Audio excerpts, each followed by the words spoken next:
Welcome back to the 2-in-1 Golf Podcast.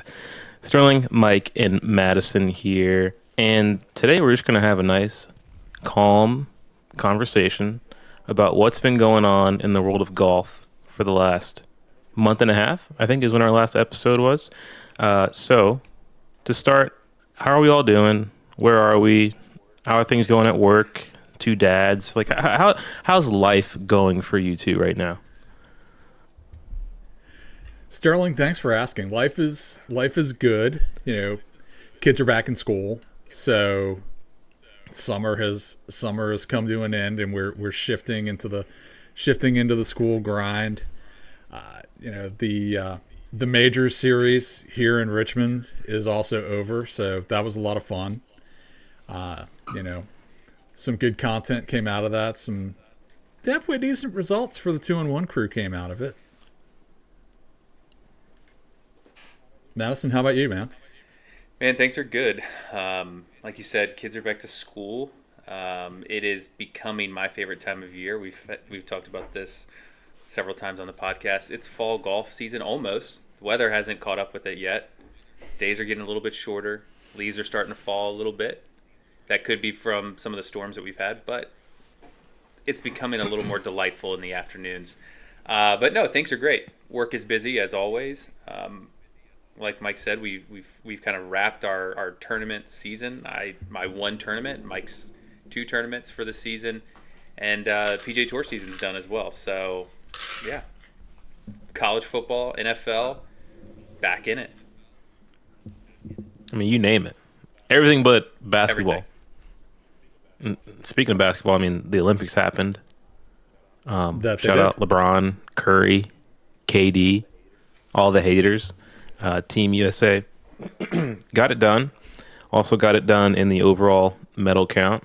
So yeah, shout out to us. Was it really any surprise that we weren't going to win men's basketball? I mean, come on. I tell you what, France had us scared in the women's game for sure. Mm-hmm. Yeah. But on the men's side, no, not really. Some good games there to close it out in the semis against, oh man, brutal. Who does Jokic play for? Cheese and rice. Serbia. Mm. Thank you. And then against France as well. Something funny, Madison? You said thank you to no one, so I was just laughing at that. No, Well, I acknowledge. I answered my own Right. question. You guys were Right. helping me So out, so Yeah, because thank I myself. can't remember Just for a Jokic. thank you to Come on. yourself. That's always good. Biggest fan. If you don't thank yourself, who's going to thank That's you? true. Exactly. Honestly, forgot what the question was now. I What were we talking about? I think the question was it really ever? Was it in that much danger that the U.S. men's team wouldn't win gold? I know there were some reasonably close games, but I mean, come on. No, I mean, they were definitely favored by 10 points. Shout out FanDuel in each game that they played. But there were some scary ones, like I said, coming down the stretch. So they got it done. And yeah, now I don't know. What do we look forward to next? The NFL season starts this weekend. Hopefully everyone is in their fantasy football league and their team is well drafted and they got high grades on their pre-draft whatever or post-draft results. I absolutely stink at fantasy football. I don't understand. I don't watch the sport, I guess, enough to understand who to pick and who not to pick. I go at the projections and somehow I'm always last place. I don't get it. If you're going with projections, last place is tough. You can usually finish middle of the pack. I'm usually a solid middle of the pack guy, like, first round of the playoffs, and I'm out. Like, as I was telling you via text, I'm usually good for 1 week where I forget to reset my lineup and I'm starting someone who's on the bench. But other than that, I'm usually halfway decent. My draft is actually after this later on tonight, so we'll see how we do. Yeah, I got one at 8:00 tonight. Oh, that's okay. That makes perfect sense. I will say one thing that I don't do when it comes to fantasy football, I don't live in the waivers and the free agents. I heard that's a big thing. You got to be checking who's available, like who do you need to drop, stuff like that. So I guess it just comes down to I'm a bad sports manager. So that I will do. I will check the free agents, see who's trending, and try to make some roster moves that way. Probably more so than trades. I'm not big in the trade game. I've got other people in my league who will propose trades to me, and I always turn them down. Not that I should or shouldn't. I just always do. Madison, are you not in fantasy football? Because if you're not, you're smart. No, I was. I used to be really big into it at a previous job, but got burned a couple times. There was we had a corrupt league commissioner that was letting some backdoor deals go through, and you'd see someone's team get loaded up one week, and basically as someone had a couple losses, they would just offload all their good players. And yeah, so got burned a couple times with that. Of course, those were money leagues, and so I just haven't done it since. Just kind of rubbed me the wrong way. So am a fan, I'll watch it week in and week out, but I don't have time to keep up with it now. But definitely excited that college football is back. It's been a big weekend. Been last weekend, big weekend already. Florida State, wow, what a wild season so far. 0-2, didn't see that happening. Obviously went over to Ireland. Did not see that coming. Got beat by Georgia Tech, which of course was an upset, and then Boston College last night, which should have been a walk in the park for the 10th ranked team in the country, and clearly that park, the streetlights were burnt out or something, because they got beat up. It was not good, and their season is over. So week 2 already done. It's a tough look. Well, it's also tough last year when you went undefeated and your season was over. They never really had a chance to get into the playoffs.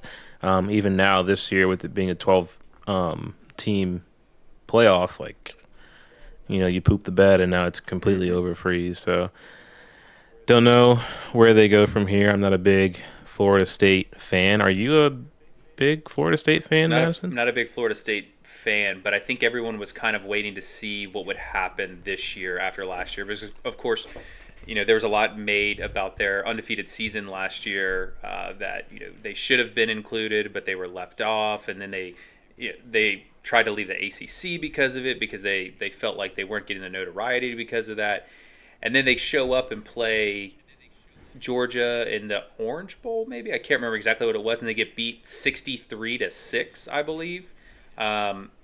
They pick up DJ Uiagalelei. Back up, here we go. DJ Uiagalelei, who everyone thought that's a great pickup out of the portal, and he looks lost. He looked lost last night. He looked better, I think, in Ireland, but last night, overthrowing people by miles. So just not a good look. So not really a fan, but I think everyone was just kind of interested to see how they would look this year after last year, and it's not good. It's not good at all.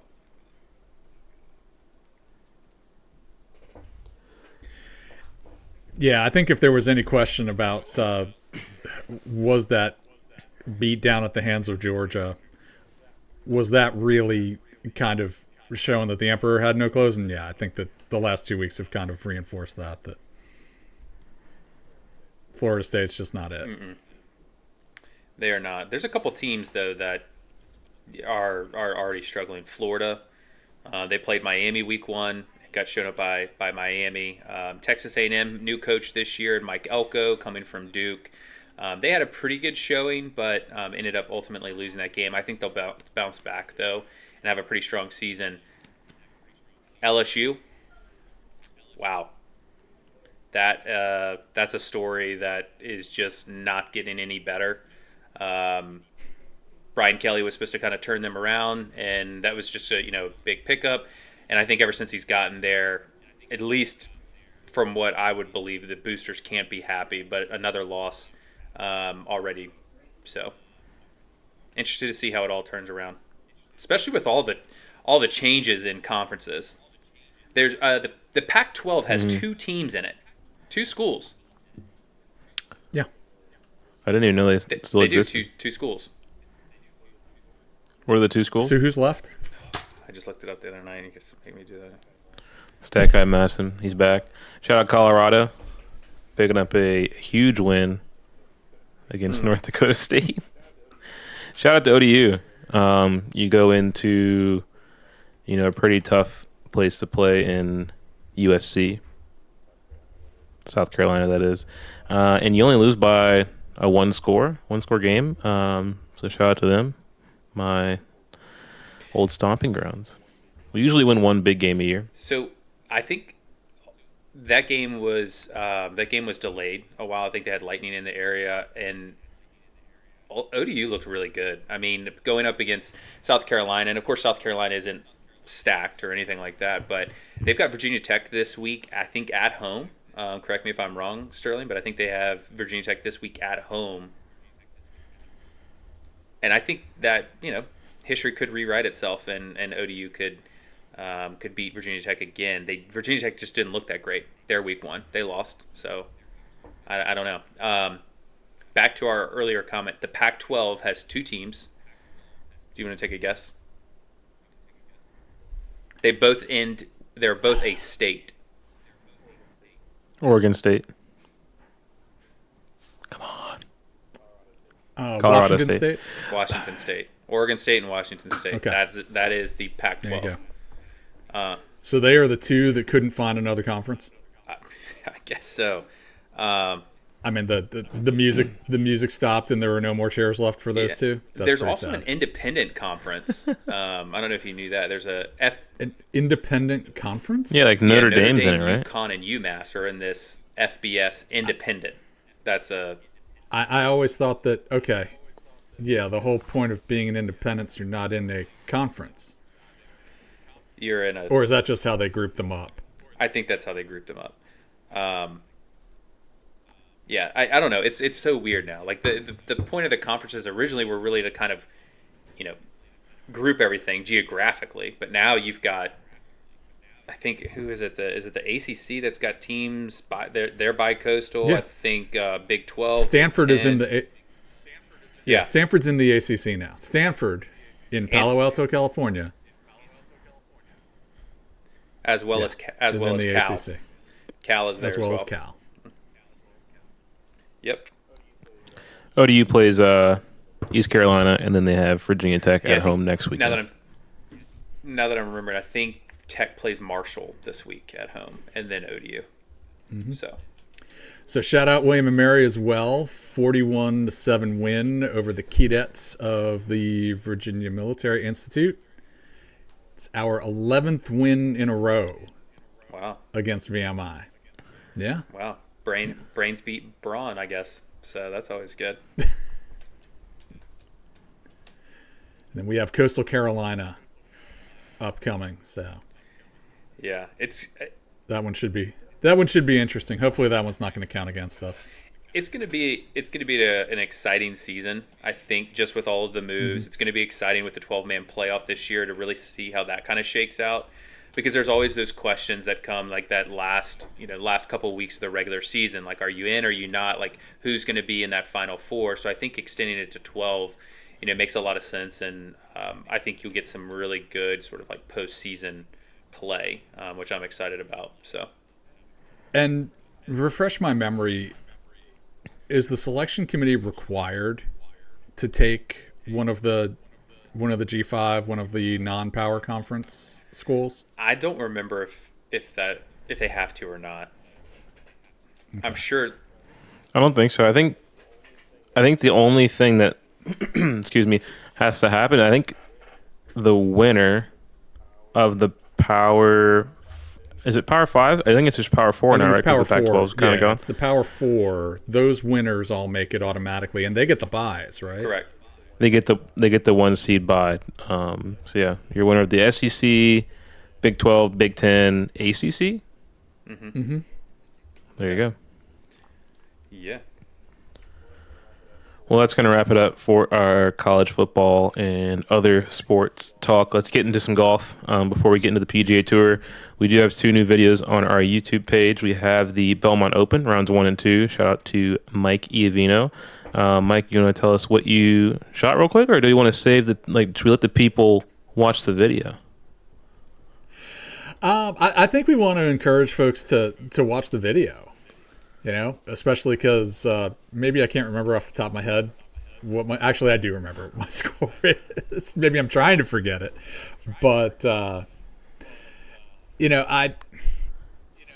we were talking after the round, especially after the second round, and I learned a lot. I definitely learned a lot, especially after playing that second round, and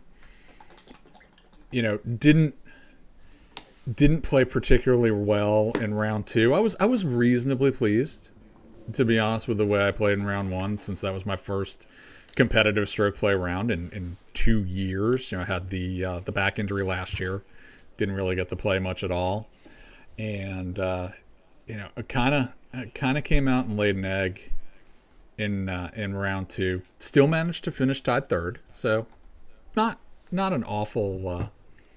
Not an awful result, but there was a lot that I took out of that second round, which I think led to a much better performance the following week in the RVA Open.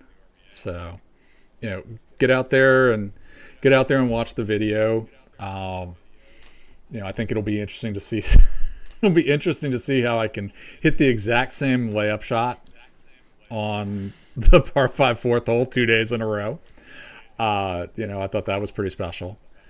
But I had a blast. I absolutely had a blast in both tournaments. Getting out there and competing, I forgot how much fun that was. And, putting yourself out there. And, shout out to you, Sterling, for being out there both days, walking with me to capture it all. Of course. I could always use the exercise. We also have the Vice Pro Air video that is out. Mike's daughter, Lucia, came to the Tattersall, and they compared it up against the Callaway Chrome Soft. That video is posted on Saturday. It's doing really well. So please make sure to subscribe. Head over there. Watch those 2 videos. And we're still doing our giveaway. I believe we're closing super close. We are closing in on 500 subscribers. That's right. We are closing in. We're at 462. All right. Tell your friends we need 38 more. And then we can give those golf balls away. The MaxFly Tour X? The MaxFly Tour X, yeah. A 48-pack of the MaxFly Tour X, which I played. I played in both of those tournaments. I was happy to turn to my fellow competitors and show them that I was playing the MaxFly Tour X. Everybody else is playing Pro V1s, Pro V1X, and I get to be a little bit different. But yeah, definitely check out the Vice Pro Air review, especially if you play the Chrome Soft. We're trying to get out there. We're trying to find DTC and budget balls that are going to be great competitors to the big brands. And, watch the video and see how it's stacked up. Yep. And then last thing about our YouTube, you might notice that there's a video missing. If you do find out which video is missing, please comment under this video, and then we might give you a special shout out. So with that being said, let's hop into the PGA Tour season, the playoffs. Wait, Sterling, there's another. We didn't talk about the RVA. Oh, I mean, okay. Both of us. Both Madison and I played in the RVA Open. Yeah, it was on the YouTube, so I didn't know if we wanted to put it in here as well. So the RVA Open was held August 24th. That's right. Madison and Mike both played in the men's division, and I'll let you all take it away from there. So, like we said, this was my second tournament in a row, and honestly, it was an up and down round for me.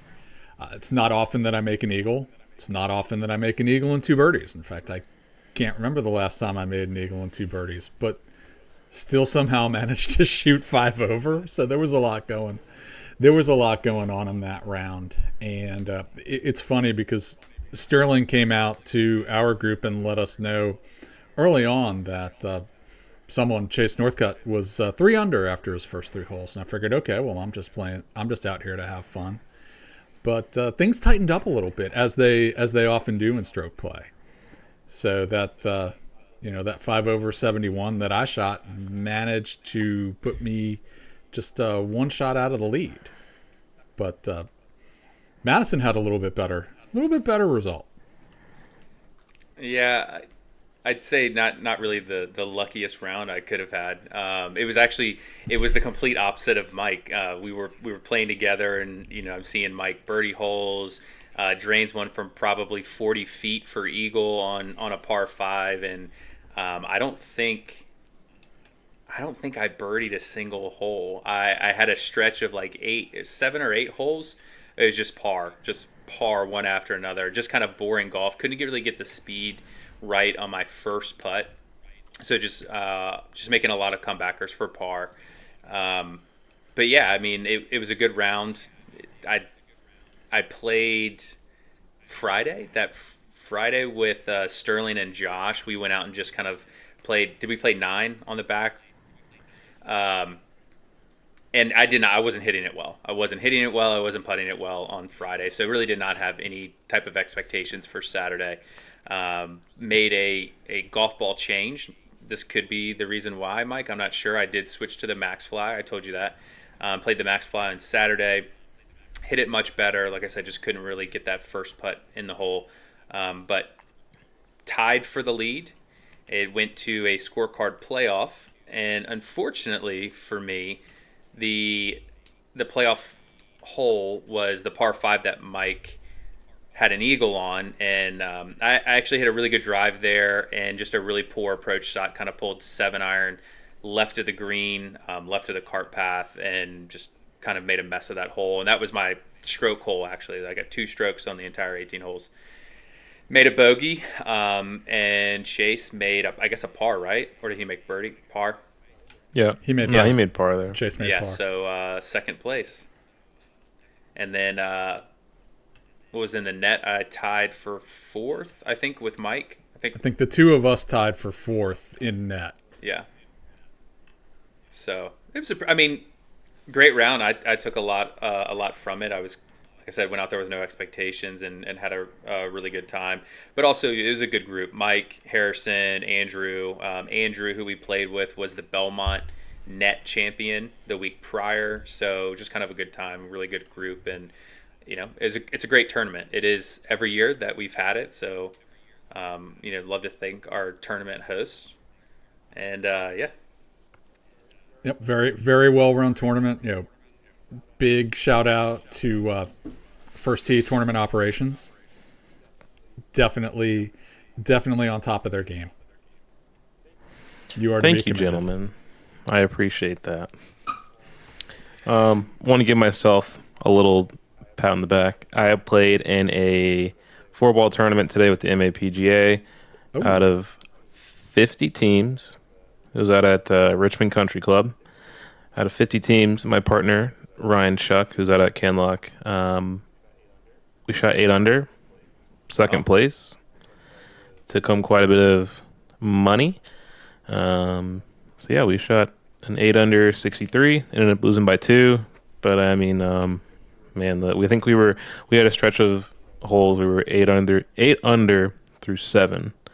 And it's so weird, like, when you play as a team, when one person gets hot, like, either they stay hot or, like, it kind of jolts the other player as well.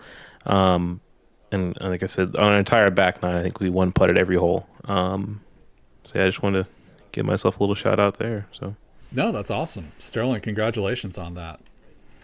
Thank you. Love to see it. Absolutely love to see it. The 2-in-1 gang racking up podiums. That's what we do. Yep. It's something I wish we could do down in Florida for this good foreplay event, but that's just not going to happen this year, unfortunately. Yeah.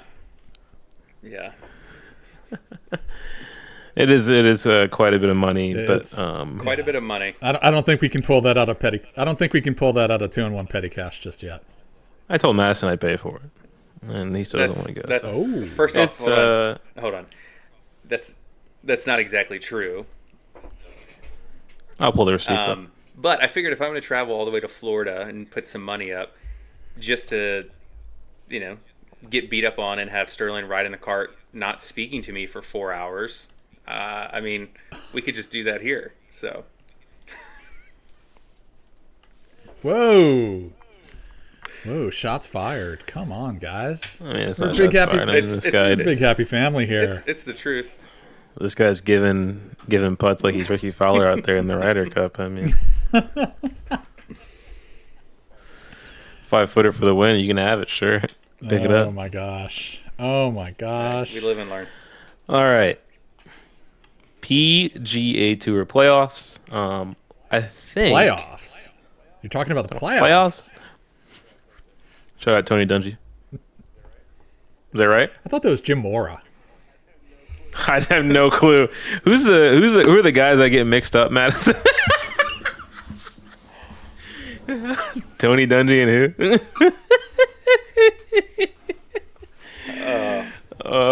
Come on. What's his name? It's Tony Dungy and oh god, I can't think of his name. It's not Herm Edwards. It's Are you sure it's not? No, it's Herm Edwards. Tony Dungy. Yeah. Jim Mora, guys. There you go. Did you pull that up, Mike? Can you do me a favor and pull up a comparison side by side potentially of Herm Edwards and Tony Dungy? And people, if you're watching on YouTube, which you should be, hopefully this shows up in the recording. I mean, this is the first time I'll see them side by side. I get these two guys mixed up. Madison and Josh say they don't even look alike. I think they're both just light-skinned NFL coaches. I didn't say that they didn't look anything alike. Oh, come on. I don't know how you can mix them up, Sterling. I mean, obviously Dungy in this picture is wearing Indianapolis blue, and Herm is wearing KC red. In their youth. Anyone who doesn't mix them up. Hold on. Anyone who doesn't mix them up, that's crazy. In their youth. Sterling, I'm giving you a pass. That's totally acceptable. In their youth, totally I appreciate it. Similar, but as they have aged, they Hey, shout out Josh. Josh, if you're watching this, which you will because I'll pull it up in the office tomorrow. I'm right. Got the pass there from Mike, so I appreciate it. All right, PGA Tour playoffs. I think one of the most bizarre playoffs we've had in a long time. Like, I'm trying to think, just from like the players that won. You're talking about the whole playoff stretch, not just the tour championship? Not just the FedEx Cup. Okay. Correct. The tour championship. I gotcha. Okay. So we go to the tournament in Memphis, which I believe was the FedEx St. Jude. The FedEx St. Jude. Hideki Matsuyama, after getting robbed on his way from Paris, different caddy. His team is not at the golf course because they had to go back to Japan. He wins pretty easily. I can't remember the exact scores. And then you go to Colorado. Was it Denver? Just outside Denver, Castle Pines, yeah. Mm-hmm. Thank you, Mike. Where our next Ryder Cup captain wins, Keegan Bradley. That was kind of crazy, and that was a battle of the olds too. Ryder Cup captain and President's Cup captain's pick as well. Yeah.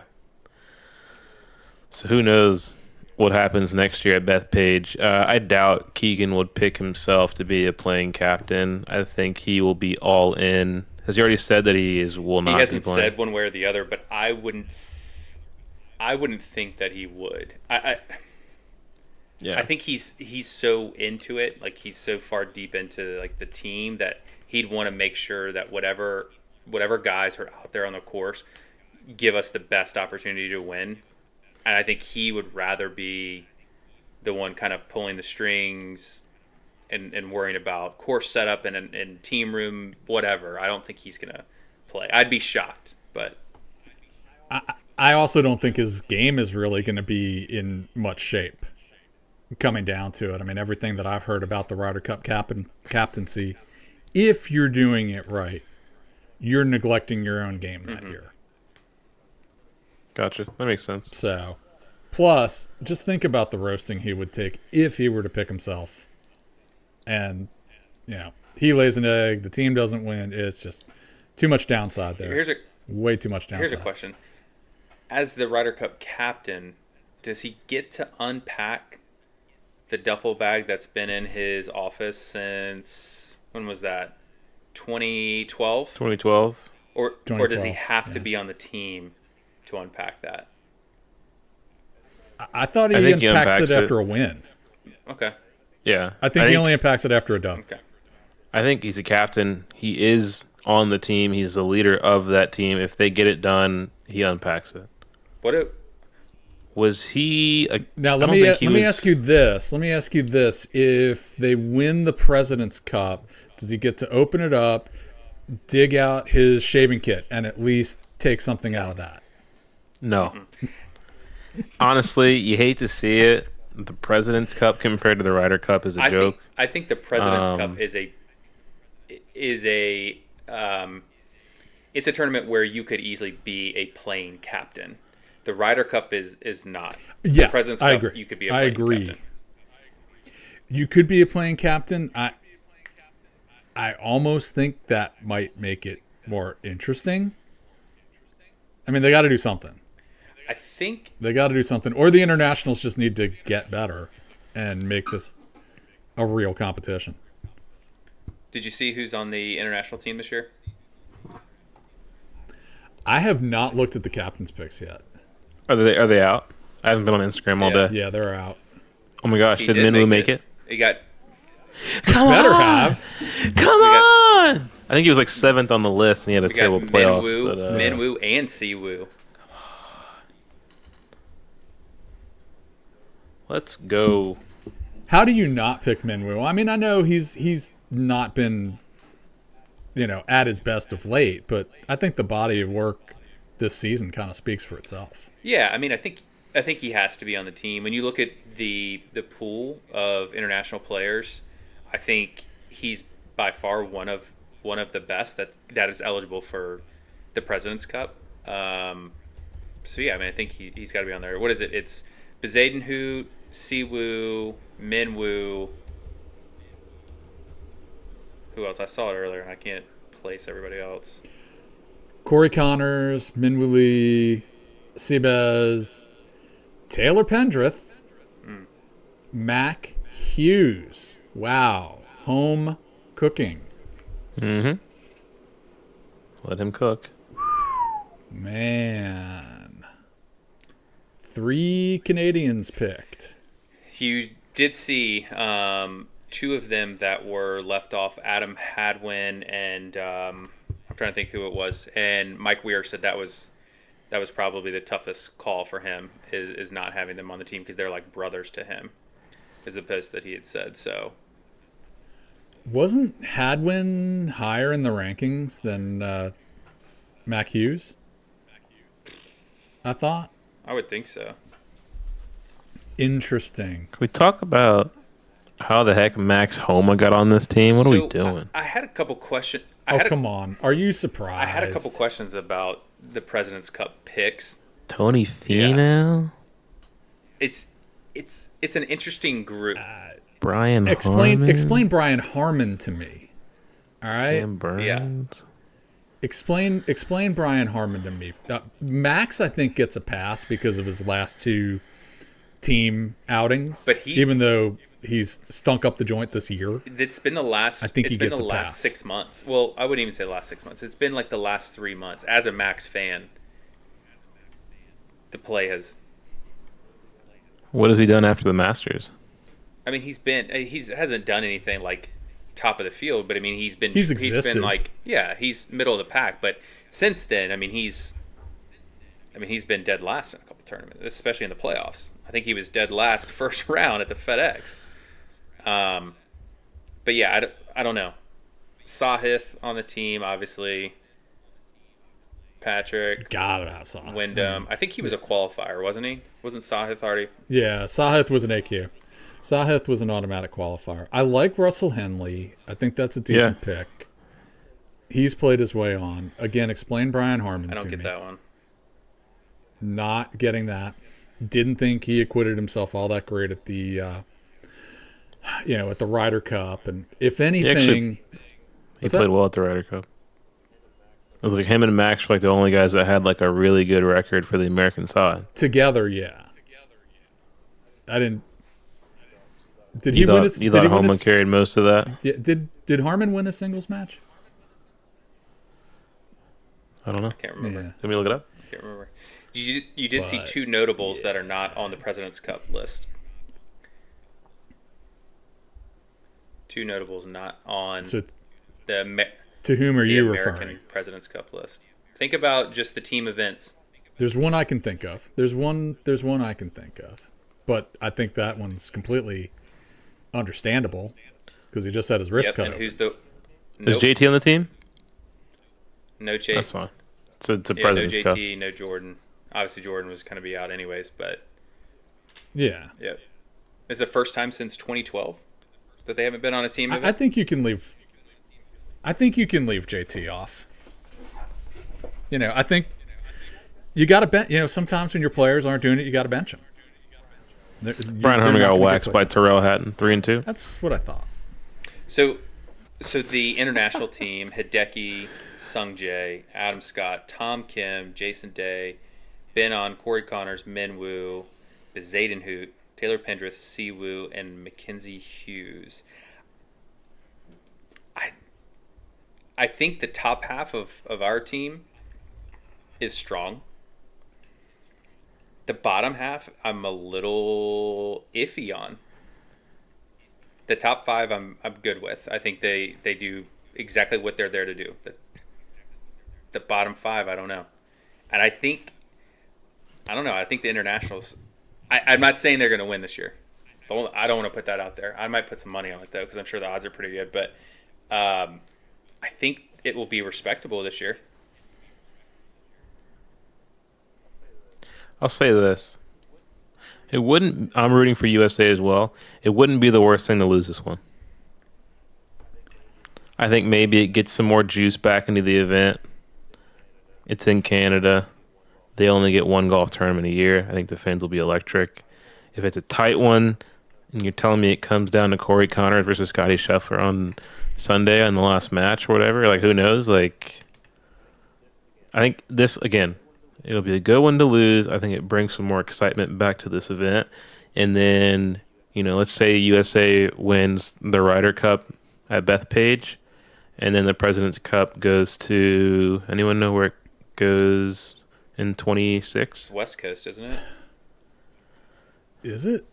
Sure, let's say it's the West Coast. It's not Quail Hollow again? Don't they have to play it at Quail Hollow whenever they play it in the U.S.? Isn't that a... No, Quail has the PGA next year, so they wouldn't have the President's Cup. Wherever it goes, I think that'll be a must-win for USA. Medina. I think it just makes some... 2026 is Medina. Wow, we're going back. That place should be off the list. We shouldn't be allowed to go back Medina, there. Yep. And then... Well, they're completely blowing it up. They're completely blowing it up and redoing it to exercise all the demons. So Medina, then it goes back to Australia, Kingston Heath, and then Belle Reeve? Which is going to be sick. And then Belle Reeve, which is going to be not sick. Yeah, not sick at all. But Kingston Heath is going to be awesome. I'm saying it right now.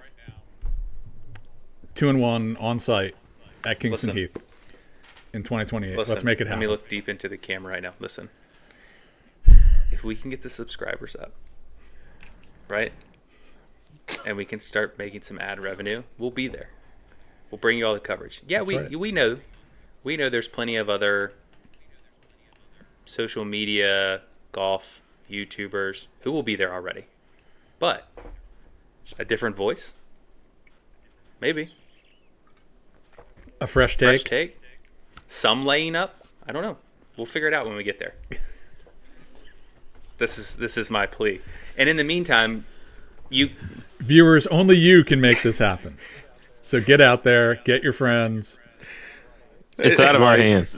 like, subscribe, comment, send this to your friends. And then get some golf balls along the way, because we only need, 31 more subscribers, and we're going to give away 48 golf balls. That's right. And that is only a fraction of where we need to be by 2030? 2026? 2028. 2028. 2028 for Kingston Heath. Plenty of time. Where is that? Australia. Yeah, right. We're going to Australia. Are you kidding me? I had no idea where this thing was. You think we're flying to Australia? Do you know how brutal that flight is? Listen. Yes. That is a full day in a plane. You think my knees can handle that? You think y'all's backs can handle that? I'll lay in the floor. I'll do whatever it takes. You give me a first class ticket, I'll go. That's what I'm saying. So, if you're listening / watching, first class is all we need. We don't need top of the line. Actually, I think in Economy Plus you get the reclining seats. I don't need the meals. I can eat peanuts. I can eat the peanuts. I need the bed. I need that. What is the what's that plane? What's like the most Emirates. like the fanciest? Yeah, you need Emirates. Yeah, I need that Emirates. You need that first class. You need the pod. Yeah, I got two TVs in my little area. Like, I saw the pod when we flew to Scotland. I got to walk by the pods, and then walk by Economy Plus, and then get to Premium Economy where we were. Yeah. Keep on. Just keep moving. Just keep it moving. Yep. We are now calling Group 8. What do they do? They do numbers, right? Yeah, boarding groups. All boarding. We're now all boarding for Flight 3112 out to Scotland. Yeah, if you get hit with all boarding, you know that you're in the back of the plane. Like, if you're at the all boarding time. I was not in all boarding. I was in Group 4. I usually all boarding is the worst because everyone is sitting. Everyone is sitting. But it's not. I don't understand what we're doing in this world where first class gets to board first and then the people all the way in the back board last, because then you're just sitting there in your chair. Why not? You're also getting service. You're getting champagne if you want, or orange juice. You're getting your snacks. You're getting comfortable. You're not having to be in a rush. Because think about it. They're giving you the hot towel. All those sorts of things. When you're in the back of the plane, you're the last people on. You are the thing standing in between people getting in the air. And if you're struggling, is this one full? Excuse me. Well, is there overhead? There's no overhead left. There's no overhead left. If you're that person, when you're all boarding, people hate you. People are just like, yep. You better have checked your bags. But you didn't check bags either, because when you're all boarding, you're flying economy minus. Mm-hmm. And you've probably got a tuna.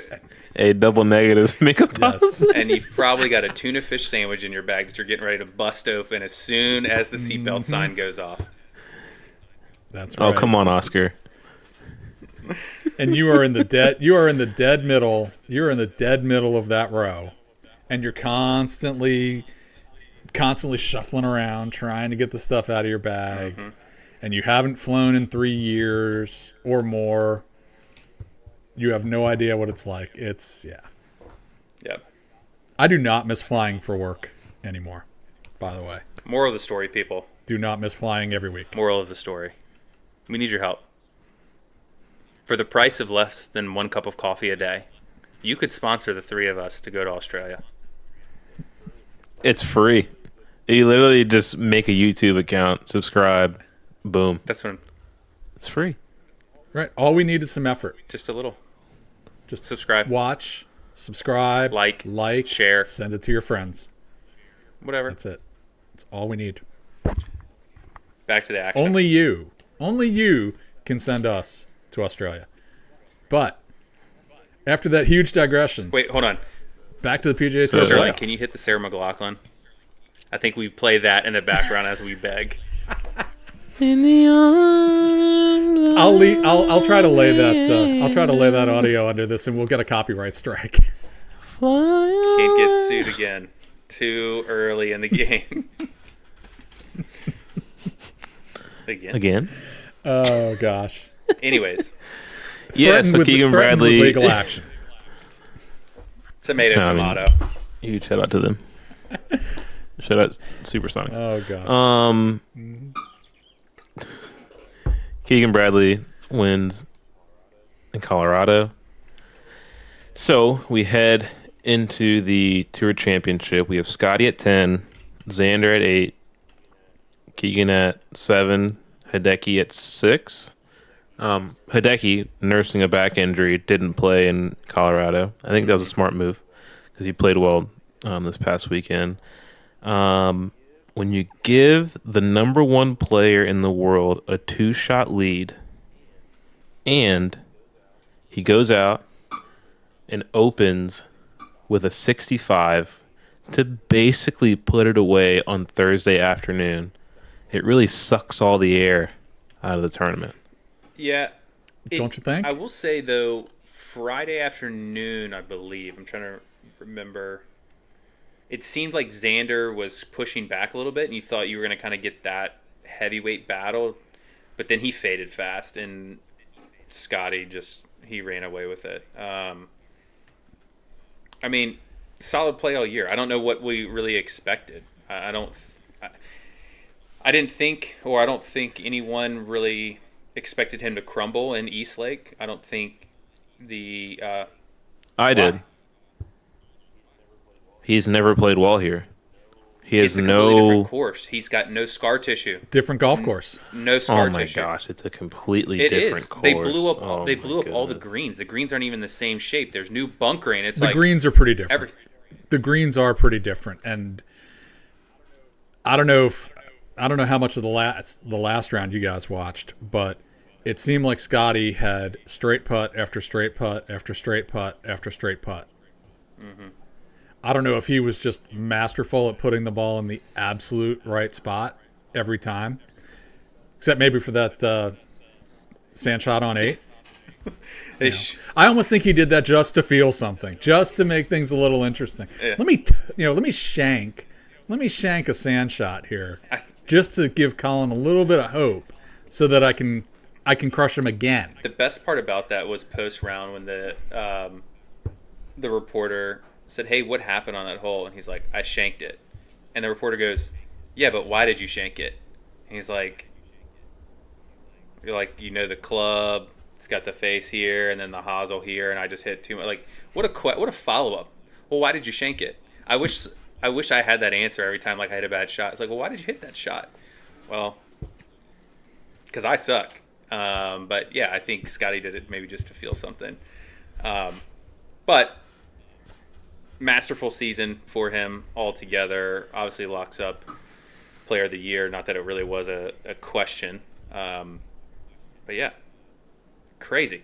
Yeah, phenomenal performance, but unfortunately just leads to, the format leads to an absolute snooze fest of a tournament for this, which is too bad, because if you were watching two tournaments, if you were watching Scotty basically putting a chokehold on the season-long race, but we had a real golf tournament where everybody started at 0, that would have been interesting to watch. I think that would have been a lot more fun to watch, and would have given you something really to sink your teeth into.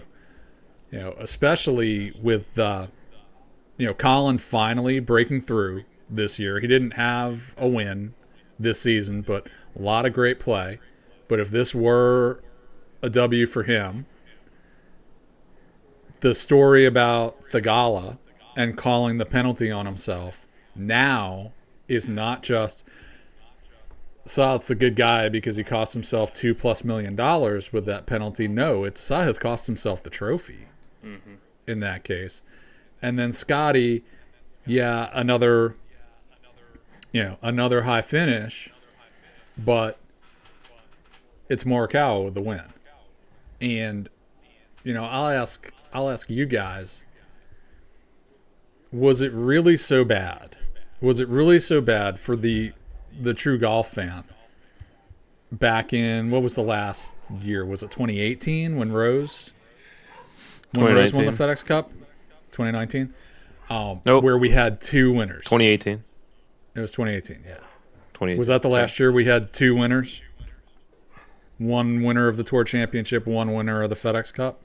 That never bothered me. That never really bothered me. I think Rory, 2019 maybe? He was 2019 doubled up. Oh, but he doubled up I don't know. and won both? I think that was the last time there were two separate winners. You're correct. Okay. Yeah, I mean, I never had a problem with that. It always gave us the chance of two storylines. Whereas this, it honestly, you didn't have a chance of having multiple storylines really, and you had every chance of a runaway, which is what we got. Yeah, Mike, I mean, I think you never had an issue with it because we've always watched it on TV. We've always watched it with commentators and the graphics that tell you exactly where everyone is and, after each hole. I think for the fans that are there watching, you have the leaderboards on each hole, but who knows how quickly they're updating. So I think it was just a little bit harder to follow, on site. I mean, those are all electronic scoreboards. Those are updating in real time. And if they're not able to get them updating in real time, then Jay, let me talk to you about Red Hat and what we can help you do with technology. So, yeah. Little plug there. Shout out the hat over my head. A little shameless plug there. Put it on. Let's see what it looks like. Oh, you want to see the fedora? Give me a second. Yeah, let's get that on. While Mike's showing off the red hat. That hat, Mike, has been up there for years. Yes. And is this the first time you're wearing it? No, we sometimes wear these. We sometimes wear these on calls. There are certain meetings that we bring them to. It's kind of a thing. Yes, I work for a cult. I'll just come right out and say that. But it's kind of a big deal when we get these. You get these at new hire orientation, and it's kind of a thing. Kind of a thing. It's kind of a thing. There you have it. To have a red hat, it's kind of a thing. There you have it, people. I wish we had a thing. Madison's got a football, baseball for his accomplishments. Hole in one. There. Yeah, was that the one? That was with Dwayne on the par 3 course. That was in Hunting Hawk with Dwayne. Yeah, nice. Yeah, I've got a red hat baseball over there for giving a perfect pitch, pun intended. Oh, gotcha. That's pretty cool too. Mm-hmm. Yeah. We'll have to have something for 2-1. Yeah, it's interesting. I don't know what we do. But to get back to the playoffs and Scotty Scheffler and the format, we got rid of the Dell match play. The FedEx Cup, the Tour Championship, is the top 30. What's the harm in adding 2 players, making it... Don't say it. Don't say it, Sterling. Don't say it. You don't like that? You don't like a match play finish? Oh, it's not what I like. We're just going to be told that we can't do it. We can't do it. They said that? Yeah. Wow. Because how great would it be? How great would it be? How great would it be to have match play where it actually makes sense now? It's head to head. You're calling this thing playoffs. It's really not playoffs. It's just a winnowing down. Playoffs is when one person wins, and another person loses, and the winner advances. Well, how do you do that in golf? Match play. It makes too much sense. Well, the PGA Tour won't do it. The only thing I don't think makes sense is you don't do match play all year, and then your championship you come down, and because there is a skill in being a good match play player. Can we all agree with that? Yes. Although good stroke play players frequently are good match play players. Not all the time, but frequently. 100%. Like, if you're on, you're on. Yeah. Yeah. How many... Whoever is the hottest... Yeah. Oh, go ahead.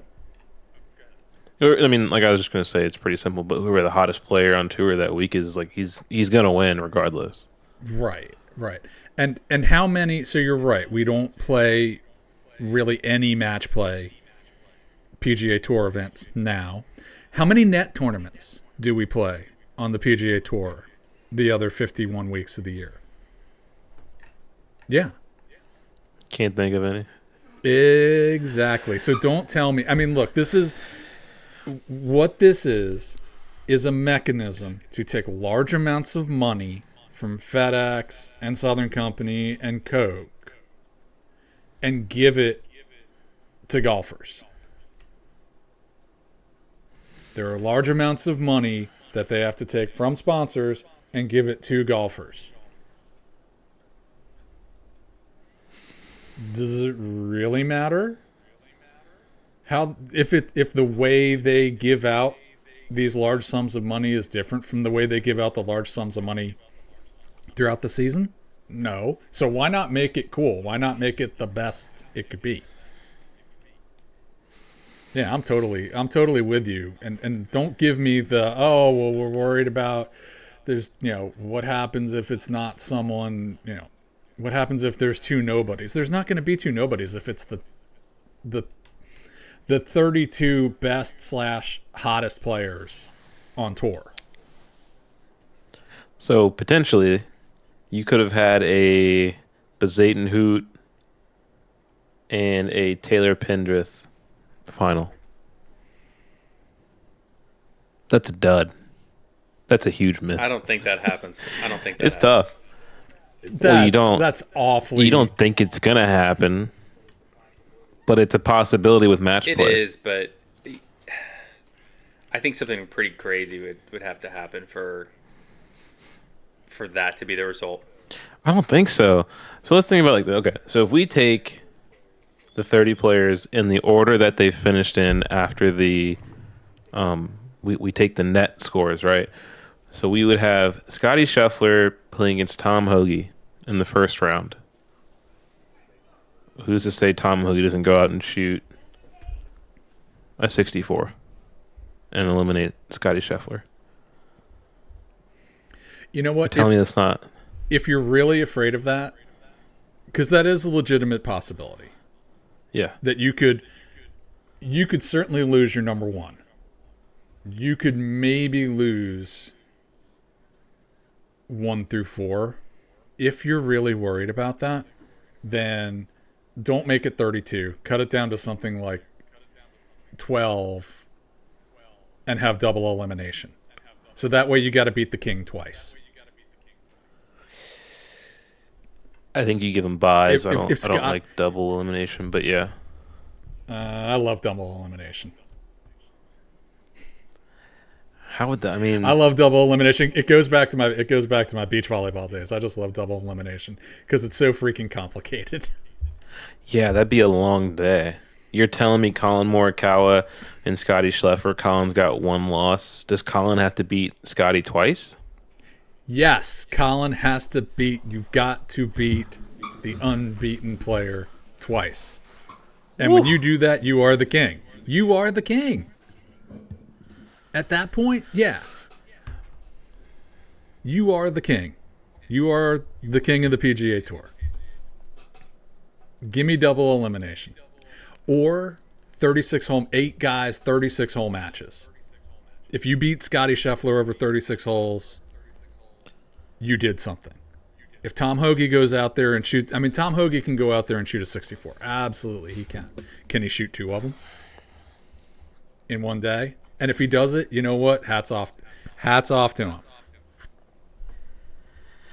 I think you could do something with match play, and you could make this goal. But that's still protect yourself. That's 108 holes. Yeah. Okay. So do it over. Don't do it over 4 days. Do it over a week. You don't Spread think it out more. Okay. We're just spitballing here. Yeah, we're an hour in. We're just Jay, we're available. Jay, we are all available. Our consulting rates are fair, and we will free. come and we will fix. They are free.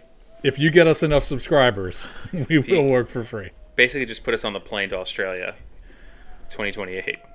We'll be fine. You put Mike and Madison on that plane. I don't know if I'm making that trip. Support staff. Oh, Sterling, you're making the trip. Oh my gosh, you're making the trip. That's a long. If we're on the tour, PJ, yeah, come on, we're good. Come on, easy flight at that point. I think the PJ's even worse. A small plane. Nah. Gust of wind gets it. All right. I'm not gonna lie. I'm nervous about going to California. Sterling is such a worst caser, man. Come on. 100%. I'm terrible at that. I'm flying to California in 2 weeks, and I go from Richmond to Charlotte, and then Charlotte to California. I think that's like 5.5, 6 straight hours. I'm cooked. Oh, you're flying through Charlotte? I'm sorry. Where else am I gonna go? Chicago. Who are you flying? Atlanta. Who you flying? He's flying American. Atlanta. I heard Atlanta's just the worst possible thing of all time. Chicago's always that West Coast flight is always good through Chicago. I mean, it kind of breaks everything up for you. So, but since we're Charlotte has become the absolute worst. But since we're an hour into this episode, we have covered our season. We've covered the PGA Tour season, just tying everything up in a nice little bow. Final thoughts for the 2024 PGA Tour season? You're going to start with Mike. Final thoughts, hats off to Scotty. I think you can talk about these seasons. Let's forget about the net versus gross for a second here. I think you can talk about this season as a best since. I think that you can say that it's the best since Tiger. That it's the first season of its kind with Tiger-esque or Tiger-like domination. Not saying as good as Tiger, but at least bears mentioning in the same, in the same breath. At the same time, love to see some new blood coming out. Love to see Nick Dunlap and what he was able to do, winning twice. I think also kind of a validation for the DP World Tour top 10 playing your way onto the PGA Tour with Matthew Pavon. Sneaky good season for Pavon. Finished 15th overall. Had a win. So I think that, kind of validates that idea. Yeah, and he's now fully exempt into any tournament he wants to next year. So all the That's majors, all the elevated signature events. Yep. For me, 3 things. PGA Tour Rookie of the Year, Nick Dunlap, obviously picking up a win, 2 wins on the PGA Tour. I think the Rookie of the Year, Luke Clanton, super excited to see him back at Florida State this year and to see what he does, the next time he's out playing a PGA Tour event. And then I think Scotty winning the Olympic gold medal, winning the FedEx Cup, puts the Scotty versus Xander talk to bed. And I think he is your player of the year and your PGA Tour player of the year, without a doubt. Yeah, I'd have to agree. Really, this year, I think the the word that kind of comes back is really just dominance. I mean, Scotty Scheffler started the year off hot and then just kind of continued on. I mean, anytime that you thought it was like he wasn't going to be as dominant as he was, I mean, he just proved us wrong. So I liked the kind of battle between he and Xander towards the end of the year. Obviously, still Scotty comes out on top, but I think it was just kind of one of those things. It was such an interesting year because we haven't seen that type of dominance since Tiger was, I wouldn't say in his prime, but even sort of towards the end of his prime. We haven't seen that level of dominance that we saw this year. So it was a really, really kind of a fun ride. I don't foresee, and I could be completely wrong, I don't foresee it repeating next year. I think you'll start seeing, maybe Xander kind of answering the call next year as he's finally got that taste of winning and being in that conversation. Colin Morikawa maybe finally getting it done a couple times. So I think next year will be really, really interesting to see as well. But I think it was Scotty's year. I mean, top to bottom, it was Scotty's year. Also, shout out to Nelly Korda.